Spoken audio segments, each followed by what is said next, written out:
عقل والوں کے لیے نصیحت ہے۔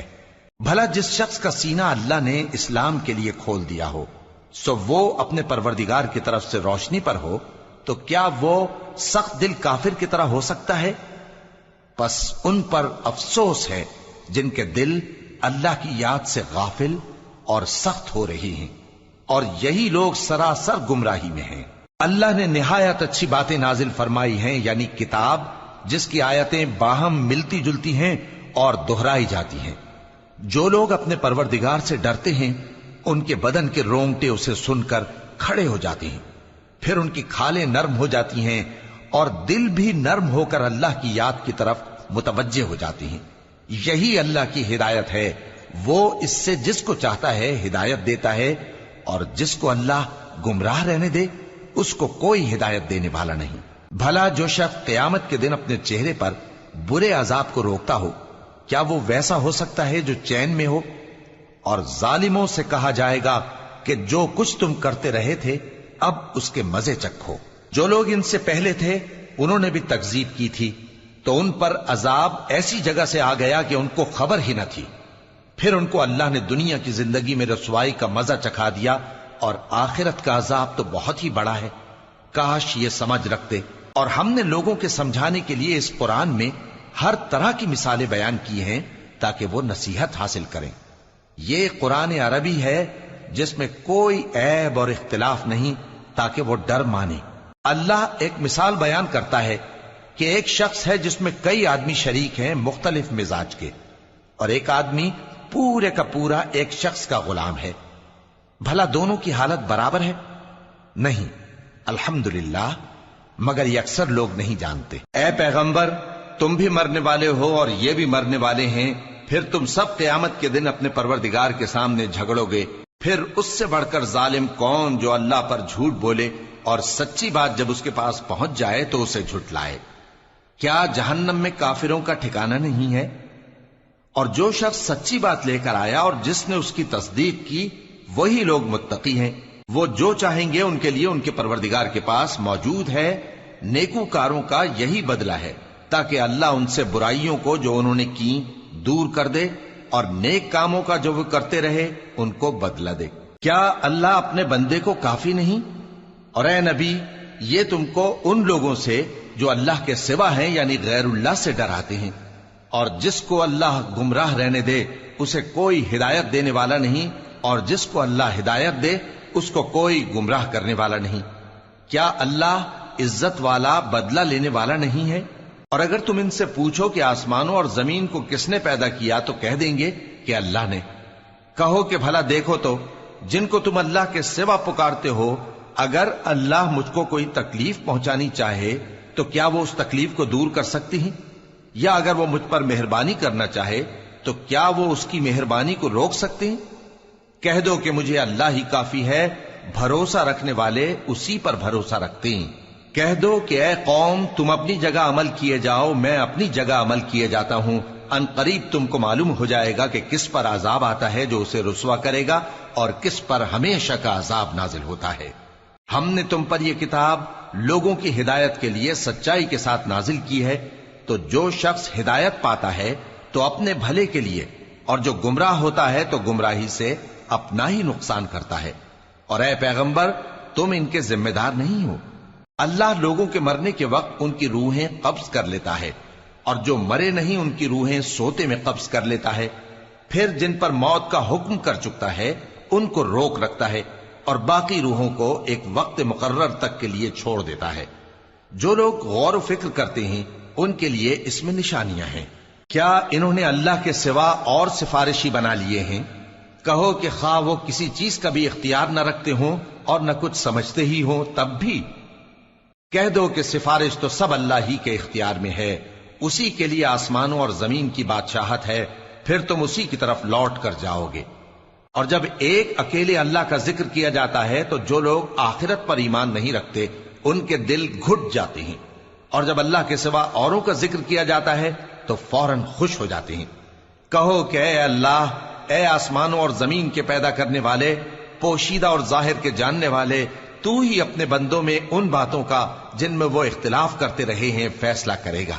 اور اگر ظالموں کے پاس وہ سب مال و متا ہو جو زمین میں ہے اور اس کے ساتھ اسی قدر اور ہو تو قیامت کے روز برے عذاب سے رہائی پانے کے بدلے میں دے ڈالیں، اور ان پر اللہ کی طرف سے وہ امر ظاہر ہو جائے گا جس کا ان کو خیال بھی نہ تھا، اور ان کے اعمال کی برائیاں ان پر ظاہر ہو جائیں گی، اور جس عذاب کی وہ ہنسی اڑاتے تھے وہ ان کو آ گھیرے گا۔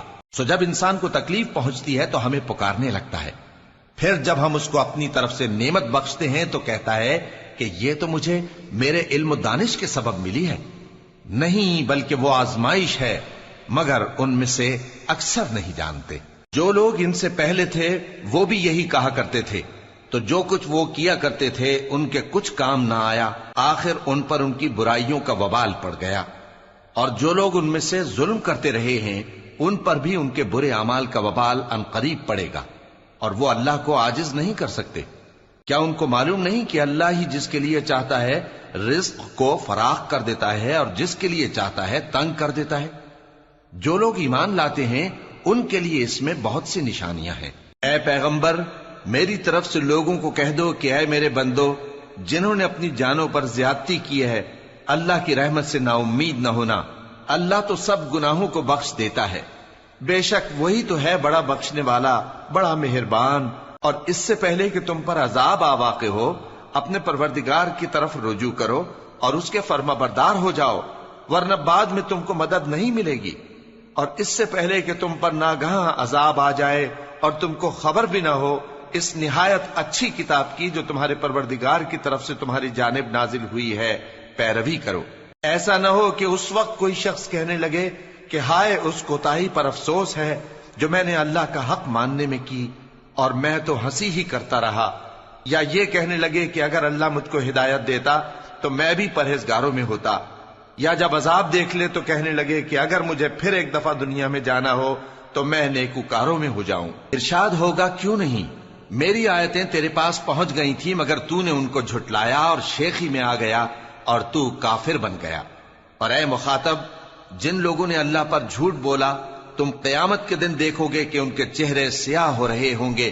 کیا تکبر کرنے والوں کا ٹھکانہ دوزخ میں نہیں ہے؟ اور جو پرہیزگار ہیں ان کی کامیابی کے سبب اللہ ان کو نجات دے گا، نہ تو ان کو کوئی تکلیف پہنچے گی اور نہ وہ غمناک ہوں گے۔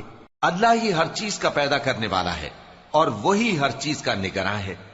اسی کے پاس آسمانوں اور زمین کی کنجیاں ہیں، اور جنہوں نے اللہ کی آیتوں سے کفر کیا وہی نقصان اٹھانے والے ہیں۔ کہہ دو کہ اے نادانو، تو کیا تم مجھ سے یہ کہتے ہو کہ میں غیر اللہ کی پرستش کرنے لگوں؟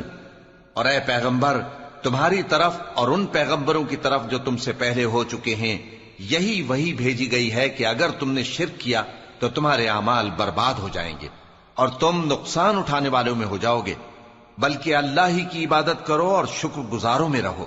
اور انہوں نے اللہ کی قدر شناسی جیسی کرنی چاہیے تھی نہیں کی۔ اور قیامت کے دن تمام زمین اس کی مٹھی میں ہوگی اور آسمان اس کے داہنے ہاتھ میں لپٹے ہوئے ہوں گے، اور وہ ان لوگوں کے شرک سے پاک ہے، بلند و برتر ہے۔ اور جب سور پھونکا جائے گا تو جو لوگ آسمانوں میں ہیں اور جو زمین میں ہیں سب بے ہوش ہو کر گر پڑیں گے مگر وہ جس کو اللہ چاہے۔ پھر دوسری دفعہ سور پھونکا جائے گا تو فوراً سب کھڑے ہو کر دیکھنے لگیں گے، اور زمین اپنے پروردگار کے نور سے چمک اٹھے گی اور اعمال کی کتاب کھول کر رکھ دی جائے گی، اور پیغمبر اور دوسرے گواہ حاضر کیے جائیں گے، اور ان میں انصاف سے فیصلہ کیا جائے گا اور ان کے ساتھ بے انصافی نہیں کی جائے گی۔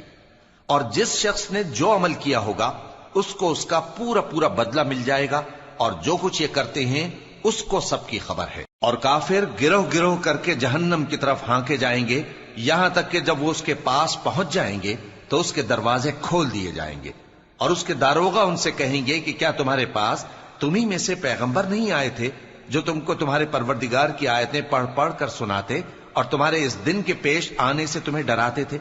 وہ کہیں گے کیوں نہیں، لیکن کافروں کے حق میں عذاب کا حکم ثابت ہو چکا تھا۔ کہا جائے گا کہ دوزخ کے دروازوں میں داخل ہو جاؤ، ہمیشہ اس میں رہو گے، سو تکبر کرنے والوں کا برا ٹھکانہ ہے۔ اور جو لوگ اپنے پروردگار سے ڈرتے ہیں ان کو گروہ گروہ کر کے بہشت کی طرف لے جایا جائے گا، یہاں تک کہ جب وہ اس کے پاس پہنچ جائیں گے اس حال میں کہ اس کے دروازے کھولے جا چکے ہوں گے اور اس کے داروغہ ان سے کہیں گے کہ تم پر سلام ہو، تم بہت اچھے رہے، اب اس میں ہمیشہ کے لیے داخل ہو جاؤ۔ اور وہ کہیں گے کہ اللہ کا شکر ہے جس نے اپنے وعدے کو ہم سے سچا کر دیا اور ہم کو اس زمین کا وارث بنا دیا، ہم بہشت میں جہاں چاہیں رہیں، تو اچھے عمل کرنے والوں کا بدلہ بھی کیسا خوب ہے۔ اور تم فرشتوں کو دیکھو گے کہ عرش کے گرد گھیرا باندھے ہوئے ہیں اور اپنے پروردگار کی تعریف و تسبیح کر رہے ہیں، اور ان میں انصاف کے ساتھ فیصلہ کر دیا جائے گا اور کہا جائے گا کہ ہر طرح کی تعریف اللہ ہی کے لیے ہے جو تمام جہانوں کا مالک